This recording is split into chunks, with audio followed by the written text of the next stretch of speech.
All right, everyone, it's May 1st, 2024. This is my first live stream on Twitch. I did a couple live streams recently for the last two earthquake watch periods. On this channel, we forecast major earthquakes, anything 6 magnitude or higher. A watch period usually lasts anywhere from 3 upwards to 5 days. However, sometimes watch periods do get extended based on activity we see on the sun. So we're going to start here real quick, make this a quick forecast. Um, we're going to start with Solar Dynamics Observatory right here. We're going to look at the sun right now in 211 angstroms of light. And what we're seeing is a transequatorial coronal hole, this dark patches right here. Whenever we see dark patches in this angstrom of light crossing the sun's equator, this means that these are unmitigated areas of solar wind emanating from the sun that will kind of mingle with Earth's interplanetary magnetic fields, which is kind of the start of how this all gets triggered and how this happens. I've been doing this for over a decade, by the way. I have very high accuracy. I got logs for years on social media and stuff, but I want to engage with people and do this stuff live. So that's why I'm moving over to Twitch. So please don't judge. I'm not used to live streaming and doing all this stuff. I usually just post images and links to all the data that I look at and how I come up with this stuff, and then usually write out a little report. Um, so yeah, we're looking at coronal holes right here.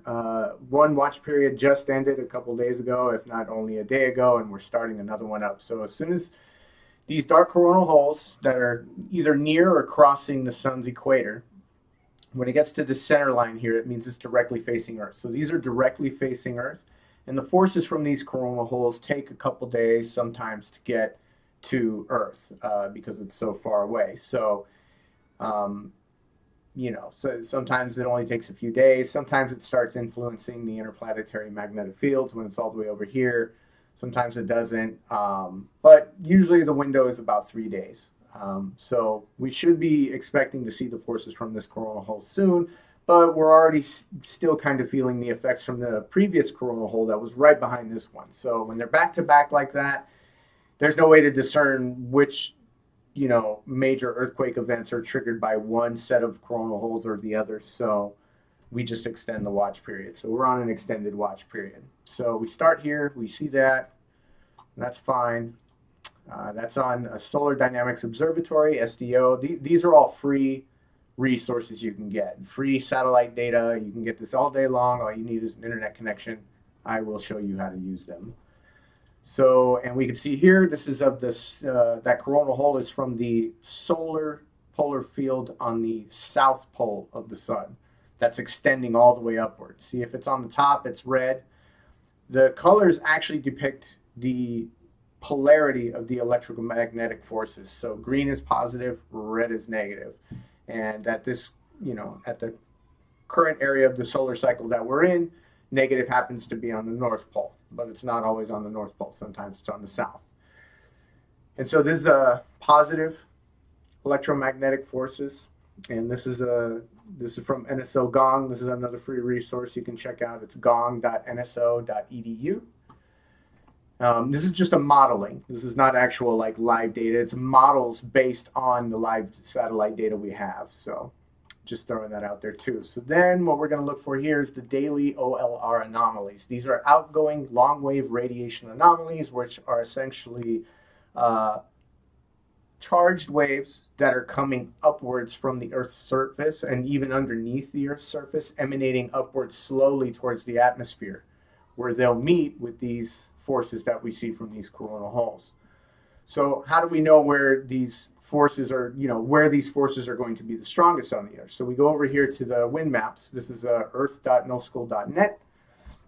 And what we're looking for is, I'll just show you the plate boundaries real quick. These are the plate boundaries.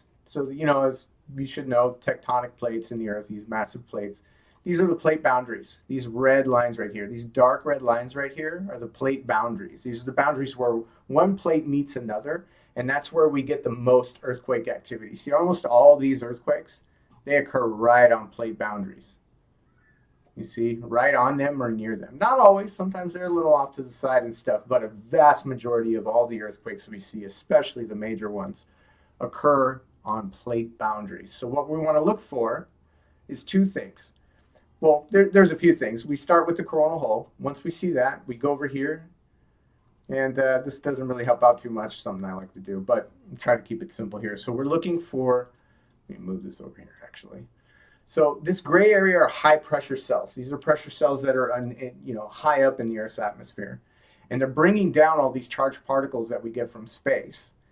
And this yellow area is kind of like the transition zone. And then these dark purple areas are the low pressure cell areas. And see, what we want to look for is we want to look for plate boundaries that have both OLR anomalies, these dark red ones, right? These darker colors right here, these are OLR anomalies, right?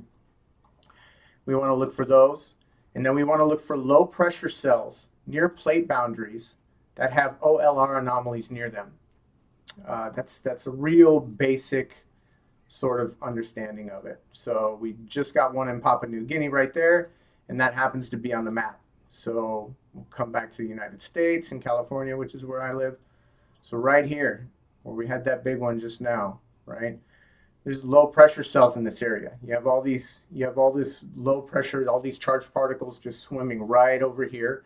And this is where the plate boundaries are. And this is about where we see big earthquakes, right? Right in that area. So we also look at OLR anomalies, and if you look right there, there's some red area right there. It's not quite red yet. It's kind of a dark purple, but if you could look at the meter right here. This is gauging. So like these white areas, you're not really going to see anything, but as the colors get darker, you're more likely to see stuff. And again, for areas near plate boundaries, like there's this huge area by Madagascar, but it's really rare we see major earthquakes there. It's possible, so kind of keep an eye out there.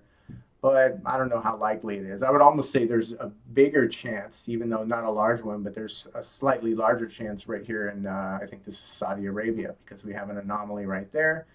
If we look at the wind map and go over to Saudi Arabia, it's a lot of low pressure cell activity right there. So, there's not a lot of high pressure cells in the area feeding into it. So maybe not,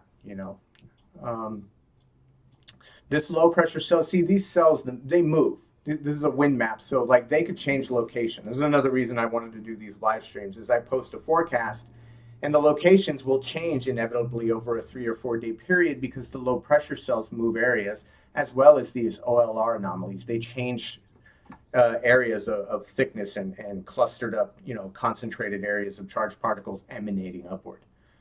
So we'll follow up on that tomorrow. So I would put Japan on the list. Actually, not the highest on the list. I think the highest on the list probably would be Papua New Guinea and this area right here in Indonesia and the Philippines. We have low pressure cell area right here. There actually is plate boundaries right there north of New Zealand. We could zero in on that. So this area, Vanuatu, I would put on the alert map. And this is like Tonga, Fiji area.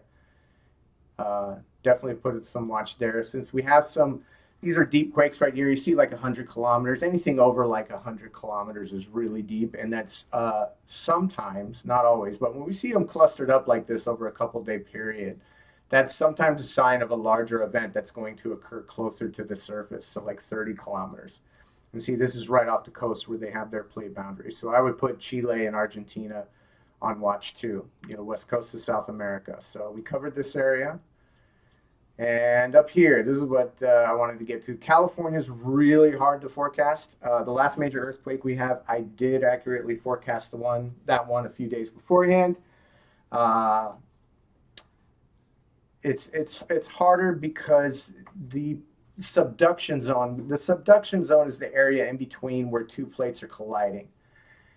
The subduction zone in California is pretty shallow. It's way shallower than 100 kilometers. So it's hard to say whether or not these are precursors to bigger events, because we not very often, but it is very common for us in California to get a 4-pointer that doesn't lead to a larger earthquake. And it's really hard to say if that was the apex of the seismic activity or if there's going to be a larger one.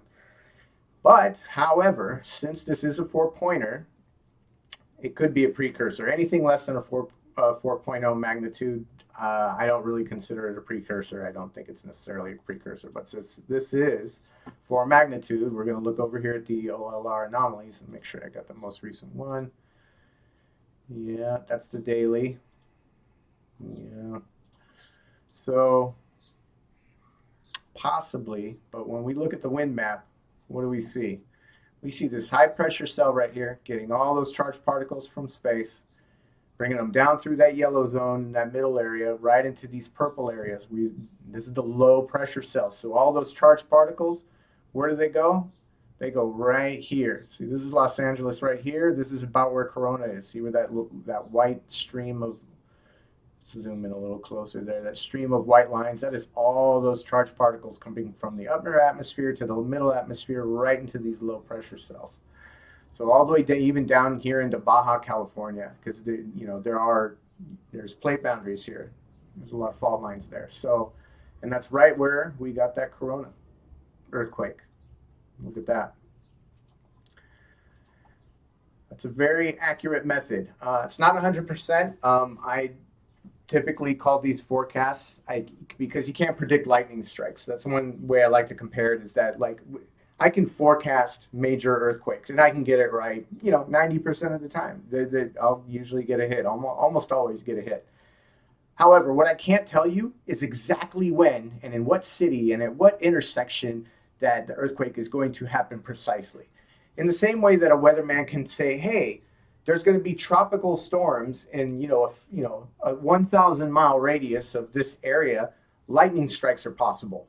And he's going to get it right, and that's actually valuable. You can kind of gauge and plan your day or your week around these things, you know what I mean, and be safe if you need to. So while he can predict those things, a weatherman can predict a tropical storm, you can't predict the exact moment when a bolt of lightning is going to strike at the exact location. It's just, you're not going to do it. And that's why they call it forecasting, and that's what I do. This is forecasting. And I usually get it right. I usually get locations. I always get the time windows right. Those are pretty easy to do. And so those are the ones we're putting on the watch period today. U.S. West Coast right there, Southern California, all the way down into Baja. If stuff starts popping off over here near these low pressure cells and these plate boundaries here too, I would say in that area too. And then we got the Chile, Argentina area, west-south coast. Up here, Tonga, Fiji, Vanuatu. And then I really got my eyes right up here on Papua New Guinea. At PNG, it's almost a 6-point magnitude earthquake, so it's almost an accurate forecast, but it's not 6 magnitude yet, so not giving anybody credit for that, including myself. And then, we didn't go over here. I don't really look at Europe too much, but Croatia, that's interesting. We can look at that real quick. Croatia, yeah, maybe so, yeah. It's a little bit of an area right there. And then let's look at the wind map, see what's going on over there. Yeah, possibly. I guess maybe put Croatia on the watch list too. So there you have it. Very low risk for Saudi Arabia, but still a chance. And then I would say Japan. Again, if this low pressure cell starts moving over, I would put Japan back up on that list. And those are the locations. We'll follow up again. I'm going to start doing these live streams on the regular so we can follow up on the forecasts that I've done, and we can go into more detail, and I can chat with everybody. And yeah, that's that. Thanks, everybody. Have a good one.